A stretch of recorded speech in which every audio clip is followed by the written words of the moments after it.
नमस्कार साथियों, स्वागत है आप सभी का आपकी अपनी पाठशाला पर। मैं हूं अंकित अवस्थी। आप हैं मेरे साथ में उस अपडेट के साथ जिस अपडेट का इंतजार लंबे समय से चल रहा था। कौन सा अपडेट? अपडेट यह कि रूस बदला लेगा यूक्रेन की गई हरकतों का। यूक्रेन ने कौन सी हरकत की थी? इस महीने की शुरुआत में आपको बताया था कि यूक्रेन की तरफ से रूस के अंदर हमले किए गए थे। उसके एयर बेसिस को और फाइटर जेट्स को निशाना बनाया था जब वो खड़े थे।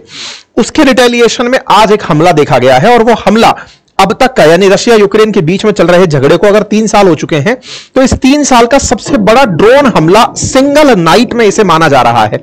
आपके सामने ये जो तस्वीरें प्ले हो रही हैं, वीडियो जो चल रही हैं, इन सब के अंदर वो हमले की वजह से आई हुई तस्वीरें, तेज सायरन और बम्बार्डमेंट की तस्वीरें विजिबल हैं। आप यहां पर देख सकते हैं किस तरह से वर्तमान में सायरन पूरी तरह से रात भर गूंजा और गूंजने के बाद में ये मतलब ब्लास्ट की तस्वीरें कैमरों में कैप्चर हुई हैं। जहां तहां दूर दराज तक आग ही आग की लपटें, बॉम्ब ब्लास्ट की वजह से टूटे हुए घर, बिलखते हुए लोग, ये सब कल रात को यूक्रेन ने देखा। कल रात को यूक्रेन ने देखा। आज हम आपके सामने इस खबर को कवर कर रहे हैं। इस खबर के अंदर यह बताने का प्रयास है कि किस तरह रूस ने यूक्रेन से जो कहा था वो कर दिया है, यानी यूक्रेन से बदला लेने का कमिटमेंट था वो कमिटमेंट पूरा कर दिया है। अब यह बदला तो लिया गया, लेकिन बड़ा सवाल यह है कि सर 1 तारीख को हमला हुआ था, उसका रिवेंज इतना दिन बाद पुतिन लिए हैं क्या? नहीं, यह बदला रुक ही नहीं रहा है और हर बार जो हमला हो रहा है वो पिछले वाले से बड़ा हो रहा है। बोले मतलब यह कि रशिया ने ट्रंप को जब फोन पर यह कहा था कि मैं बदला लूंगा, और हमने इस बारे में आपको सेशन में जानकारी भी दी थी। 4 तारीख के दिन ट्रंप ने खुद ने आकर के सोशल मीडिया पर एक जानकारी साझा की थी और कहा था कि मेरी प्रेसिडेंट ट्रंप से, पुतिन से बात हुई है और उन्होंने कहा है कि वो अभी जो उन पर हमला हुआ है उसका बदला लेंगे। तो ये जो बातचीत इन दोनों के बीच हुई थी, जिसकी जानकारी 4 तारीख को लोगों को पता चली थी, उसके बाद हमला हुआ था क्या? बिल्कुल हुआ। अगले ही दिन हो गया था, 5 तारीख के दिन हमला हुआ था और उसे भी एक बड़ा हमला कंसीडर किया गया था। अब उस बड़े से भी और बड़ा हमला कल रात यानी कि 9 तारीख को हो गया है। आप आज की खबरों में उसे जोड़ करके सुन सकते हैं। इस वजह से आज का यह सेशन आपके सामने है। हर दिन रूस यूक्रेन पर एक लेवल अप करके हमले करते चले जा रहा है। तो आज के सेशन में हम क्या जिक्र करने वाले हैं, एक एक करके मैं सारी चीजों को हल्का ब्रीफ में पहले बता देता हूं, फिर हम आगे चलेंगे। नंबर 1, यूक्रेन पर हमला हुआ जो अब तक का सबसे बड़ा हमला माना गया। नंबर 2, अमेरिका की प्रतिक्रिया जिसमें ट्रंप ने कहा तुम लड़ ही लो।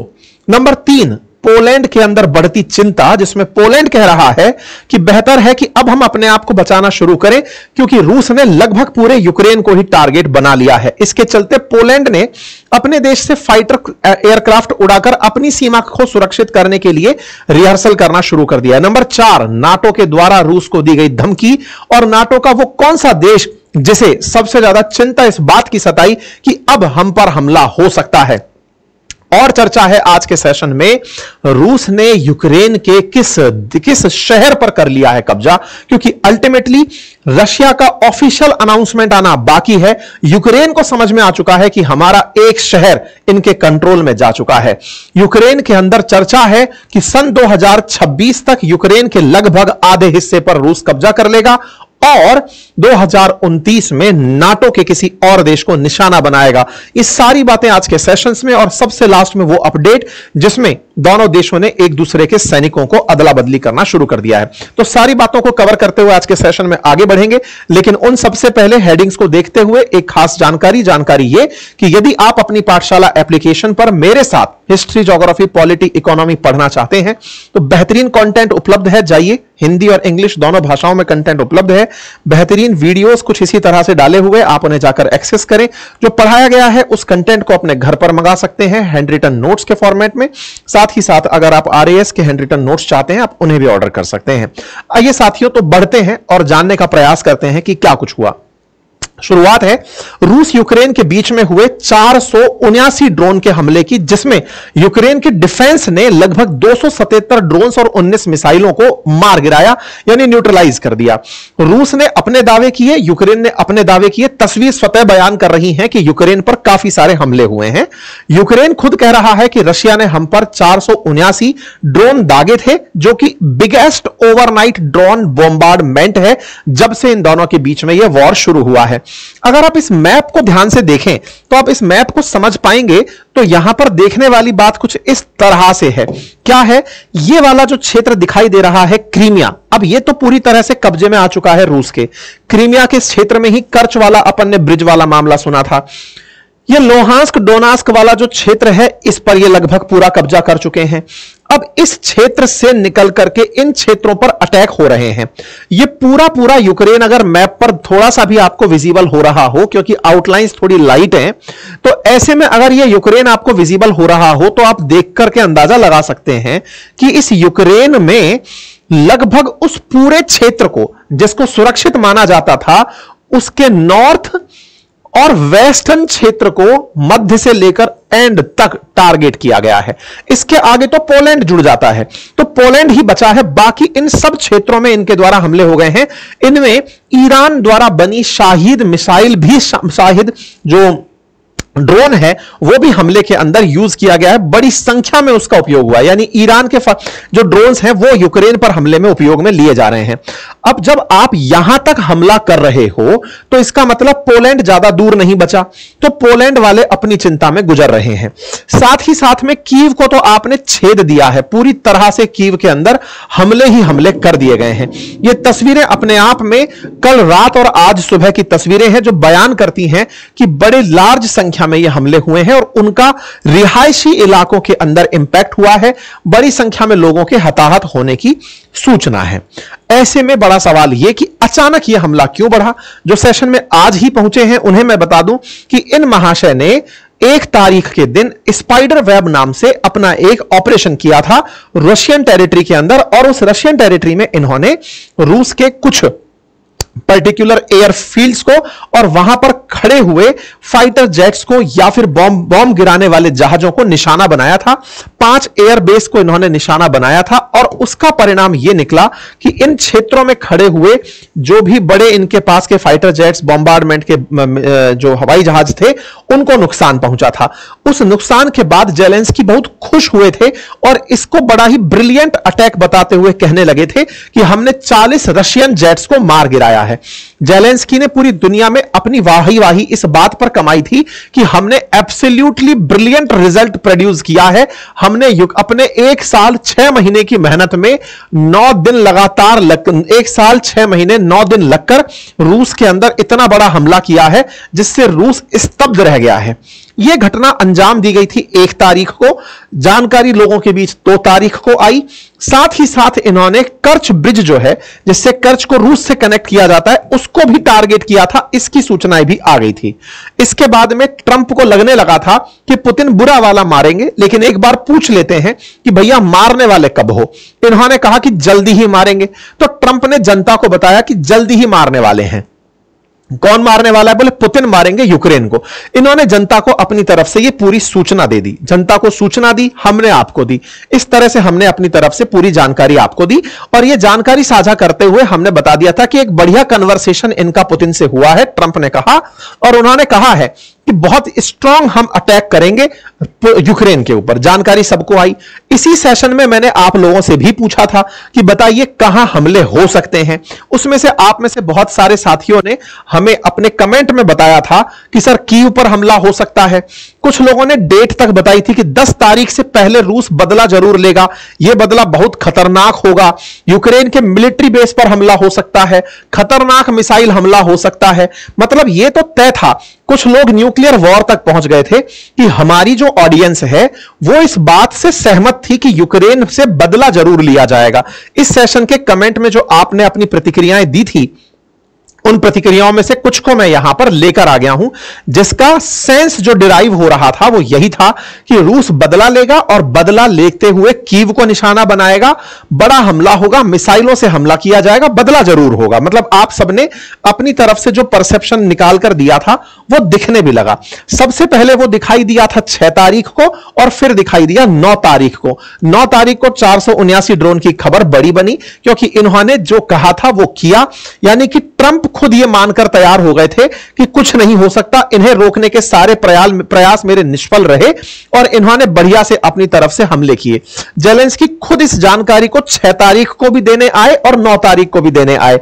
जब 6 तारीख को जानकारी देने आए तब बताए कि साहब हम पर 400 ड्रोन से हमला हुआ है। आज देने आए तो बताए 479 ड्रोन से हमला हुआ है। ड्रोन से हमला हुआ तो आकर के फिर ये दुखी भी हुए कि देखिए निशाना बनाया गया है, हमें हमारी ट्रेन की पटरियों को तोड़ दिया गया है, जहां तहां पर हमारे नुकसान कर दिए गए हैं। और हमने आप लोगों को उस समय भी कहा था कि इनकी रेल पटरियों को निशाना बनाया जाएगा, क्योंकि आज के समय पर फ्लाइट से ज्यादा यहां पर ट्रेन को सुरक्षित माना जा रहा है आवागमन के लिए। खुद यूक्रेन से बाहर निकलने के लिए जेलेंस्की ट्रेन से पोलैंड की यात्रा करके फिर वहां से दुनिया भर में उड़ते हैं, पता चले हवा में ही इनकी फ्लाइट को मार गिराया जाए। ऐसे में हमने आपके सामने ये जानकारी साझा की थी। 6 तारीख के दिन जो आप लोगों ने प्रिडिक्ट किया था वैसा हुआ भी, और उस प्रिडिक्शन के अकॉर्डिंग इनके मैक्सिमम क्षेत्रों में बम्बार्डमेंट हुआ, जिसमें से कीव को मेजरली रूस के द्वारा टारगेट किया गया। रूस ने अपने लोगों को यह बताने के लिए कि देखो हमला हम कर रहे हैं, यह केवल फेक न्यूज नहीं है, बाकायदा इन लोगों ने कैमरे लगाए और लाइव प्रसारण किया अपने यहां पर। यानी रूस में प्रसारण चल रहा था कि देखो कीव में ब्लास्ट हो रहा है, सूमी में ब्लास्ट हो रहा है, चेर्निहिव में ब्लास्ट हो रहा है, क्योंकि कई जगह के शहरों में लगे हुए जो कैमरे होते हैं उन कैमरों को इन्होंने हाईजैक कर लिया होगा, या फिर वहां पर साइबर तरीके से उनको अपनी तरफ से अपने कंट्रोल में ले लिया होगा साइबर अटैक से, और साइबर अटैक से उन कैमरों का एक्सेस ग्रैब करके रूस में यूट्यूब पर लाइव चलाया जा रहा था, सोशल मीडिया प्लेटफॉर्म्स पर लाइव चलाया जा रहा था कि देखो कहां कहां पर कैसे ब्लास्ट हो रहे हैं। तो लाइव फुटेज दिखाई जा रही थी रशियंस को। बकायदा ईरानियन जो शाहेद जो ड्रोन है वो भी हमले के अंदर उपयोग में, मतलब रूस ने यूक्रेन पर उसका इस्तेमाल किया था।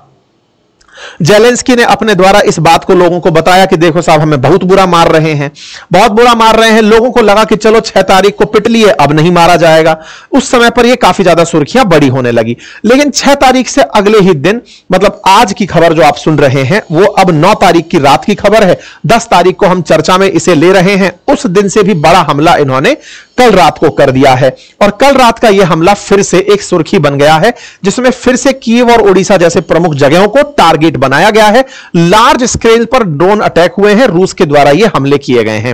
वायुसेना रूस की अपनी तरफ से अपने बयान दे रही है, यूक्रेन अपनी तरफ से बयान दे रहा है कि हमने रूस के मिग-31 और सुखोई को मार गिराया है। यह अपनी तरफ से लोगों को इंफॉर्म कर रहे हैं कि हमने साहब बढ़िया एयर डिफेंस किया और हमारी एयर डिफेंस में रूस को हमने बहुत नुकसान पहुंचाया। चलो यह तो हो गया दोनों का अपना पक्ष। एक और पक्ष था, और वो क्या था? वेस्टर्न मीडिया में एक न्यूज चैनल चलता है DW, जर्मनी का, जैसे ब्रिटेन का BBC है ऐसे DW जर्मनी का है। इसने खबर कवर की और इसने लिखा रशिया ने क्लेम किया है कि वो एंट्री कर चुका है। ये जगह जो है ना निप्रोपेट्रोव्स्क करके जगह है, तो ये निप्रोपेट्रोव्स्क करके जो स्थान है इस पर रूस की एंट्री हो चुकी है। Russia has not made a formal territorial claim over Dnipropetrovsk unlike 5 other Ukrainian regions. मतलब इसने अभी तक ऑफिशियल इस बात की घोषणा नहीं की है जैसे और 5 क्षेत्रों की कर रखी है, लोहांस्क, डोनास्क, उन जो जगहों की घोषणा कर रखी है वैसे इस जगह की घोषणा नहीं की है। अदरवाइज ये लोग ऑफिशियली इस क्षेत्र को कब्जा कर चुके हैं। कौन सा क्षेत्र है आइए मैप पर देखते हैं।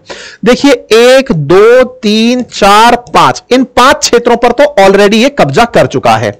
कौन कब्जा कर चुका है? रशिया कब्जा कर चुका है। यह खबर तो आपको अब तक पता ही चल गई है। यहां पर क्रीमिया है, इसके बाद लोहांस्क, डोनास्क, डोनबास, ये वाले क्षेत्र हैं। इस वाले क्षेत्र को जो अब आपको येलो दिख रहा है, इस क्षेत्र को रूस ने कब्जे में ले लिया है। इस क्षेत्र का नाम निप्रोपेट्रोव्स्क रीजन है। यह खबर DW में, यह काफी इंपॉर्टेंट चैनल, मतलब उस क्षेत्र का काफी महत्वपूर्ण चैनल माना जाता है, और इन्होंने अपनी तरफ से इस बात को क्लेम करते हुए जानकारी दी कि साहब ऐसा कर चुके हैं ये लोग, और इन्होंने इस क्षेत्र को एज एन इंपॉर्टेंट माइनिंग और इंडस्ट्रियल क्षेत्र के रूप में रिकॉग्नाइज करते हुए कब्जा किया है। आपको ध्यान होगा जब अमेरिका ने यूक्रेन के साथ डील की थी कि मैं तुम्हारी रक्षा करूंगा, मैं तुम्हें ऑलरेडी इतना धन दे चुका हूं, इसके बदले तुम मेरे साथ मिनरल डील करो, तब हमने आपको मिनरल का नक्शा भी बताया था, यह कहा था कि यह क्षेत्र बहुत मिनरल रिच क्षेत्र है, बड़ी मात्रा में यहां खनिज संसाधन उपलब्ध हैं। ऐसे में रूस भी इस क्षेत्र को चाहता है, अमेरिका भी इस क्षेत्र को चाहता है। इन लोगों ने जब अमेरिका से सहयोग प्राप्त करने की शुरुआत की, ये भाई साहब और थोड़ा आगे सरक करके बैठ गए, उस क्षेत्र को भी इन्होंने कब्जे में ले लिया है। ठीक है, लगभग 10 लाख लोगों के आसपास यहां पर लोग निवास करते हैं, जिस क्षेत्र को ये अपने द्वारा फिलहाल कब्जे में ले चुके हैं। नंबर 1। अब एक और न्यूज तैर रही है, और वो क्या है? यूक्रेन के अंदर नोवा रशिया नामक जगह बनाई जा रही है। नोवा रशिया बोले तो नया रशिया, और उस नए रशिया को इस तरह से प्रोजेक्ट किया जा रहा है कि अभी तो ये 5 क्षेत्र, लोहांस्क, डोनबास, जापोरिजिया, खैरसान और क्रीमिया, ये 5 क्षेत्र तो ऑफिशियली इनके पास हैं। निप्रोपेट्रोव्स्क इनके पास में और है। ये जो खार्किव वाला क्षेत्र है, माइकोलाइव और ओडिशा वाला जो क्षेत्र है, इन क्षेत्रों पर लगातार हमले चल रहे हैं। इनको शामिल करते हुए ये नए रशिया के रूप में रिकॉग्नाइज करेंगे। एक इस तरह की रिपोर्ट काफी सर्कुलेट हो रही है, जिसमें कहा जा रहा है, 5 जून की 2025 की यह रिपोर्ट है कि वर्ष 2026 के अंत तक यूक्रेन के लगभग आधे हिस्से पर रूस अपना ऑफिशियल क्लेम जाहिर कर देगा, दर्ज करा देगा कि यह पूरा क्षेत्र मेरे पास है। इसमें से ये जो निप्रो रिवर है, इसके पूर्व से और उत्तर का जो क्षेत्र है, यह एक प्रकार से उस नदी से जिसके ऊपर कीव बसा है, उसके एक तरफ का क्षेत्र रूस अपने पास रखेगा और दूसरा यूक्रेन को दे देगा। यानी कि नदी 2 देशों के बीच की जो सीमा है उसे निर्धारित कर देगी, ऐसा कहा जा रहा है। तो यह महाशय क्या कर रहे हैं? यह महाशय उकसा रहे हैं। यह सोच रहे हैं कि इस आदमी के भरोसे, जिसके ऊपर कोई भरोसा नहीं कर सकता, उसके भरोसे यह अमेरिका से लड़ लेंगे, रशिया से लड़ लेंगे। तो इनकी जो मतलब ख्वाहिश है वो पूरी कैसे होगी, ये तो खैर इनके दिमाग में कोई आइडिया होगा, क्योंकि लगातार अपने लोगों को ये मरवाते चले जा रहे हैं। पुतिन ने अपनी तरफ से इस बारे में इनको बता दिया था कि देखो, मैं बदला लूंगा, ये पब्लिक में है।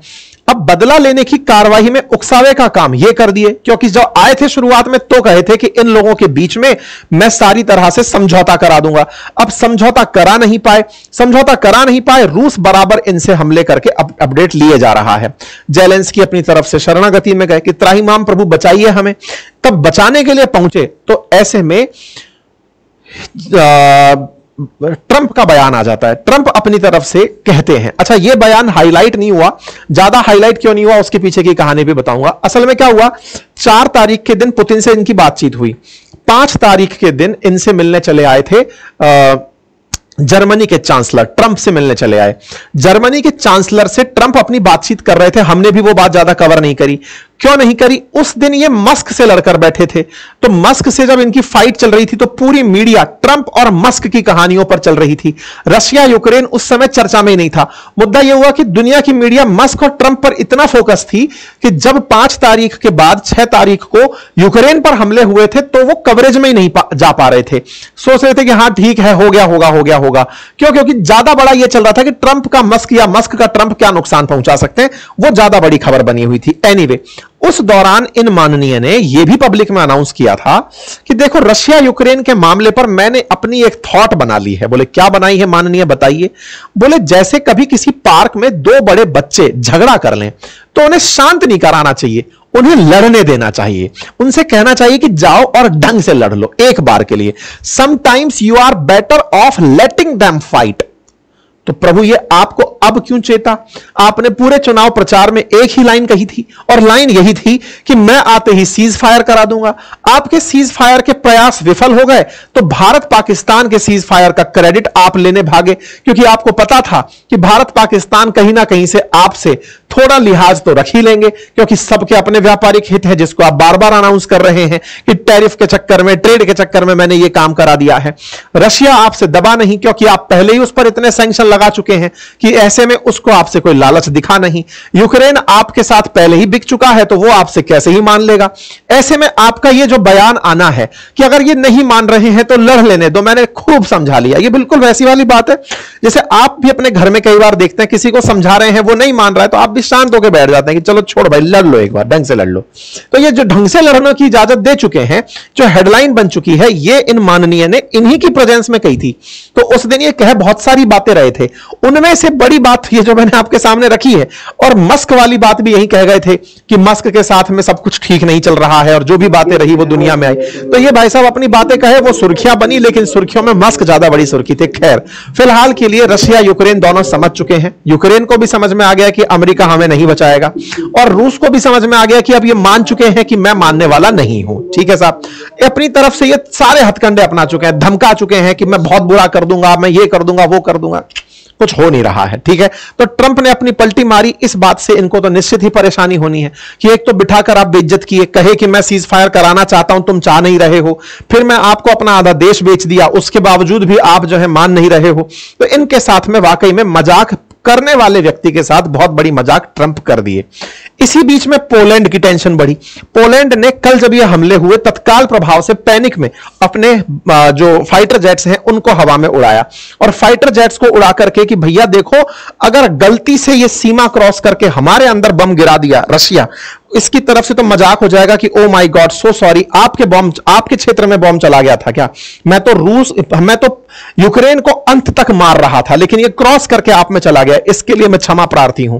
तो ये भाई साहब जो है खुद अपनी तरफ से हवाई जहाज उड़ा उड़ा करके धमकाए लगे थे कि देखो, अगर आप हम पर हमला किए तो हम ये कर देंगे, वो कर देंगे। खैर, इस बीच में पोलैंड ने अपनी प्रैक्टिस बढ़िया कर ली। साथ ही साथ नाटो चीफ के द्वारा भी यह धमकी दी गई कि अगर रूस ने बाल्टिक रीजन में किसी देश पर हमला किया तो हमसे बुरा कोई नहीं होगा। देखो, नाटो के साथ तो वैसे भी चोट हो रखी है ट्रंप की, वो पहले ही इनको धमकी दे रखे हैं कि तुम्हारे साथ हम युद्ध करने की इच्छा नहीं रखते हैं, लेकिन इसके बावजूद भी ये नाटो कंट्रीज कुल मिलाकर के एक तरह से बॉर्डर लाइन लेकर चल रहे हैं कि बाल्टिक रीजन में अगर इसने हमला किया तो हम सब एकजुट होकर रूस के खिलाफ मोर्चा खोल देंगे। तो ऐसे में अब टेंशन यह होने लगी कि साहब कौन सा ऐसा क्षेत्र है जिस पर रूस की निगाहें हैं कि वो नाटो कंट्री भी हो और उसको कब्जा भी किया जा सके। सबकी लिस्ट निकली, पर्चियां खुली तो एक अमेरिकी पूर्व जासूस हैं, उनकी चर्चा निकल कर आई कि उनका कहना है कि देखो, बाल्टिक रीजन के अंदर 3 बड़े देश हैं, एस्टोनिया, लातविया, लिथुआनिया, ये बाल्टिक कंट्री कहलाते हैं। कभी ये सोवियत रूस का हिस्सा हुआ करते थे। देखो, ये बाल्टिक समुद्र कहलाता है, और इसके साथ में ये 3 देश हैं, ये रहे। ठीक है, एस्टोनिया, लातविया, लिथुआनिया। तो बोले सबसे पहले ज्यादा चांसेस जो है ना वो लिथुआनिया के हैं, जिसके ऊपर रूस कब्जा करेगा। सबने अपनी अपनी तरफ से चर्चाओं का आंसर दिया। बोले कैसे आपको लगता है कि ये इस पर करेगा? बोले देखो, यूक्रेन पर तो आधा हिस्सा इसके कब्जे में आ ही गया, तो ब्लैक सी हो गया और सी ऑफ अजोव इसके कब्जे में आ चुका है। इसके साथ साथ बेलारूस, तो मतलब ये समझो कि एक्सटेंडेड सोवियत रूस ही है। वो तो मर्ज करने की अगर कल बात करें तो लुकाशेंको जाकर पुतिन के साथ हैंडशेक कर ही लेंगे। तो बचा कौन? बोले लिथुआनिया बचा। ये भी कभी सोवियत रूस का हिस्सा हुआ करता था। इसके जस्ट बगल में यहां पर ना एक जगह है, उसका नाम है लेनिनग्राड। वो असल में अभी भी रूस का ही हिस्सा है बाल्टिक सी के अंदर। वहां पर ये न्यूक्लियर मिसाइल तैनात करके एनी टाइम रखता है। भले ही इसकी कनेक्टिविटी ना रहे, लेकिन फिर भी लिथुआनिया से होकर के ट्रेन जाती है लेनिनग्राड तक, और यहां पर बढ़िया इनके बीच में कनेक्टिविटी बनी हुई है। तो बोले अगला हमला लिथुआनिया पर है।